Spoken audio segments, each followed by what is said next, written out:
afar hodheel baan haystaa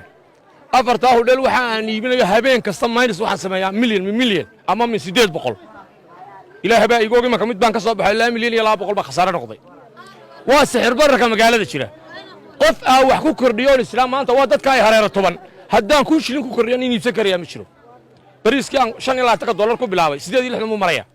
saliid 16 kan ku bilaabay 45 maraysa neefkii geela hash 12 milyan buu maraya marka laga eego muceeshada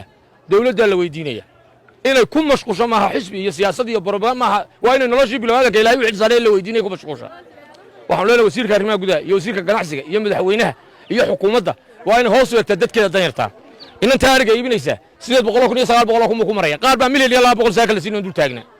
muceeshadna way ka doonaysaa caruur bay haysaa reer bay ka timi inantii tamaanada iibinaysay waxa la leeyahay shidaalkii baa $12 kun maraya anu gaaraan ma ku shubtay saacad baan taagnaa wax samara kaalinta way khaldantay saddex kaalmood baan maray waa taan ku wax ku soo qaaday saddexdii kaalmood markaan maray kaalin waliba waa caynkaasay tiri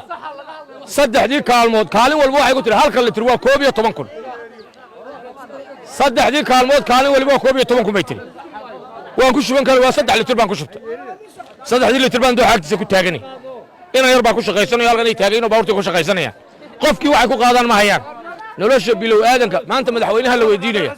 mas'uuliyiinta la weydiinaya siyaasad bay ku mashquuleen dadkooda ha eegaan ummadooda ha eegaan cashuurta u jabiyaan ha ka warhayaan yawmal qiyaamah wala weydiinaya maalinta ilaahay la hortaagay wala weydiinaya waxay ka hadlayaan wixii loo weydiin lahaa maaha maanta dadku waad aragtaan bal dumarka dhexmar hadda dumarka dhexmarta waad yaabi rag waliba waa buladaya dumarka dhexmar halka fadhiya caruur ka yimi inuu saacad laga doonayo ee ragoodina bila amalka yahay waxaan leeyahay madaxweynaha muceeshada hoos eeg oo ummadda hoos eeg oo dadka ka warhay